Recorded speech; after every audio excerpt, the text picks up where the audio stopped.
धरती पर अलग अलग समय में अलग अलग प्रजातियों के जीव राज करते आए हैं। एक ही प्रकार की प्रजाति जब हावी हो जाती है तो प्रकृति उसे स्वयं ही खत्म कर देती है। सीधी भाषा में कहें तो जिस चीज का जन्म हुआ है उसका अंत होना निश्चित है। आज इस पृथ्वी पर इंसानों का राज है, लेकिन भविष्य में इस धरती पर कौन राज करेगा यह कह पाना मुश्किल है। डायनासोर से पहले इस धरती पर विशालकाय 30 फीट लंबे सांपों का राज था और समय बदला और 7 करोड़ साल पहले डायनासोर इस पृथ्वी पर हावी हो गए और उनके अंत के बाद मैमल्स यानी कि स्तनधारी जीव और बंदर इस धरती पर राज करने लगे और इसी कालक्रम में आज हम यानी कि इंसान इस धरती पर राज कर रहे हैं। लेकिन रिसर्चर्स ऐसा मानते हैं कि डायनासोर ने इस धरती पर सर्वाधिक समय तक राज किया। तो आखिर ऐसी कौन सी घटना घटी जिससे डायनासोर का नामो निशान इस धरती से गायब हो गया? आखिर उस भयानक प्रजाति के जीवों के साथ क्या हुआ? आज के इस वीडियो में हम डायनासोर के अंतिम दिन को करीब से देखेंगे, आज से 6.5 करोड़ साल पीछे।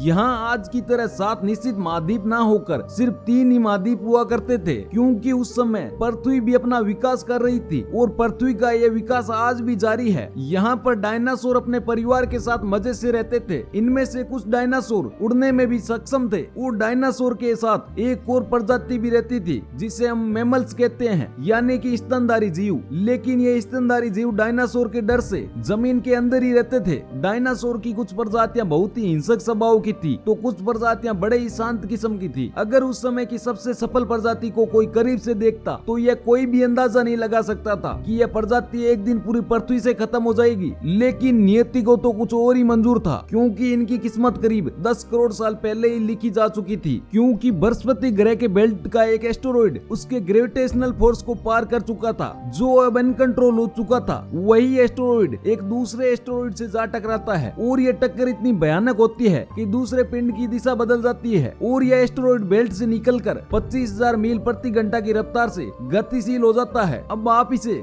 डायनासोर की खराब किस्मत कहिए या फिर हम इंसानों का सुनहरा भविष्य, क्योंकि यही वह एस्टेरॉइड का टुकड़ा है जो पृथ्वी की ओर बढ़ने लगता है। लेकिन डायनासोर तो बेचारे मासूम जीव थे, उनके पास तो न कोई स्पेस ज्ञान था और न ही यह पता था कि कोई एस्टेरॉइड उनकी तरफ बढ़ रहा है। लेकिन जब यह एस्टेरॉइड करीब धरती से 4 लाख किलोमीटर दूरी पर था, तब शायद डायनासोर का अंत इस पृथ्वी से ना होता, क्योंकि अगर इसे चंद्रमा अपने ग्रेविटेशनल बल के कारण पृथ्वी पर टकराने से रोक सकता था, लेकिन इसकी गति इतनी ज्यादा थी कि चंद्रमा के एकदम करीब से गुजर गया। 50 किलोमीटर व्यास और 3 मेट्रिक टन वजनी इस एस्टेरॉइड की गति लगातार बढ़ती जा रही थी। अब इसकी गति पहले से दुगनी यानी कि करीब 50,000 किलोमीटर प्रति घंटे की रफ्तार से ज्यादा हो चुकी थी। पृथ्वी में वायुमंडल के संपर्क में आते ही एकाएक यह आग के गोले में बदल गया। यह इतनी ज्यादा रफ्तार से पृथ्वी की ओर बढ़ रहा था कि सिर्फ 3 मिनट में इसने अटलांटिक ओशियन को पार कर लिया। इसकी चमक का अंदाजा आप इसी बात से लगा सकते हैं कि पृथ्वी के टकराने से पूर्व ही लाखों जीव इसका आग के धधकते गोले को देखकर अंधे हो चुके थे। इस गोले की भयानक गर्मी को मैमल्स यानी कि जमीन के अंदर रहने वाले जीव भी महसूस कर रहे थे। कुछ ही क्षण में यह एस्टेरॉइड धरती की सतह से जा टकराता है और 40,000 डिग्री सेल्सियस ऊर्जा वाला भयानक विस्फोट होता है। इस टकराव की भयानकता का अंदाजा लगा पाना मुश्किल था, क्योंकि उसमें से निकलने वाली ऊर्जा लगभग 100 हाइड्रोजन बम के बराबर थी। यह विस्फोट इतना ज्यादा शक्तिशाली था कि इसके टकराते ही करोड़ों टन मेटल वाष्प में बदल गई और उड़कर अंतरिक्ष में चली गई। टकराव वाली जगह पर लगभग 200 किलोमीटर चौड़ा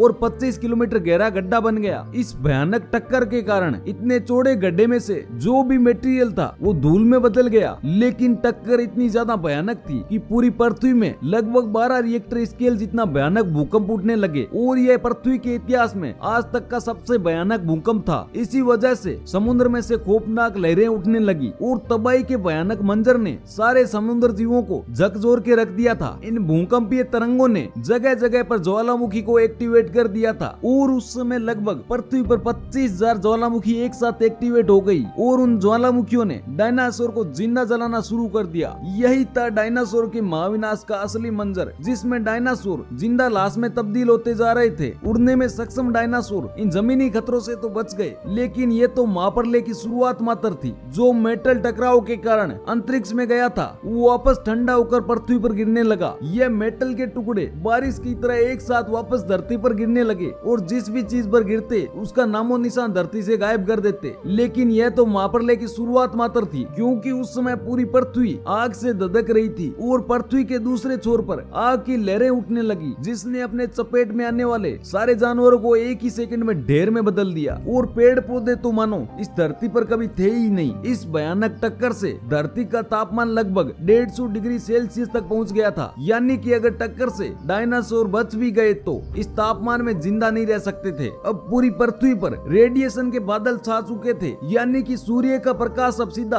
पृथ्वी तक नहीं पहुंच सकता था। अब पृथ्वी पर पेड़ पौधों की प्रजातियां पृथ्वी से गायब हो चुकी थी। लेकिन कहते हैं ना, किसी की तबाही किसी और के लिए सुख का कारण बन सकती है, और यही हुआ मैमल्स के साथ, यानी कि स्तनधारी जीव। क्योंकि मैमल्स पहले डायनासोर के डर से जमीन के अंदर रहते थे, इसी कारण ये स्तनधारी जीव इस भयानक तबाही से बच गए। और यही कारण है कि आज इंसान इस धरती पर राज कर रहा है, क्योंकि ये मैमल्स ही हमारे पूर्वज है। इन स्तनधारी जीवों ने अपना गुजारा करने के लिए मरे हुए डायनासोर और हर प्रकार के जीवों को खाना शुरू कर दिया। लेकिन आखिर ये स्तनधारी जीव कैसे विकास करते करते हम आज इंसानों तक पहुंच गए। अगर आप मानव जीवन की उत्पत्ति पर अगला पार्ट चाहते हैं तो इस वीडियो को लाइक कर अपने दोस्तों में शेयर करना बिल्कुल मत भूलें। आज के लिए बस इतना ही, मिलेंगे अगले वीडियो में। तब तक के लिए जय हिंद, जय भारत।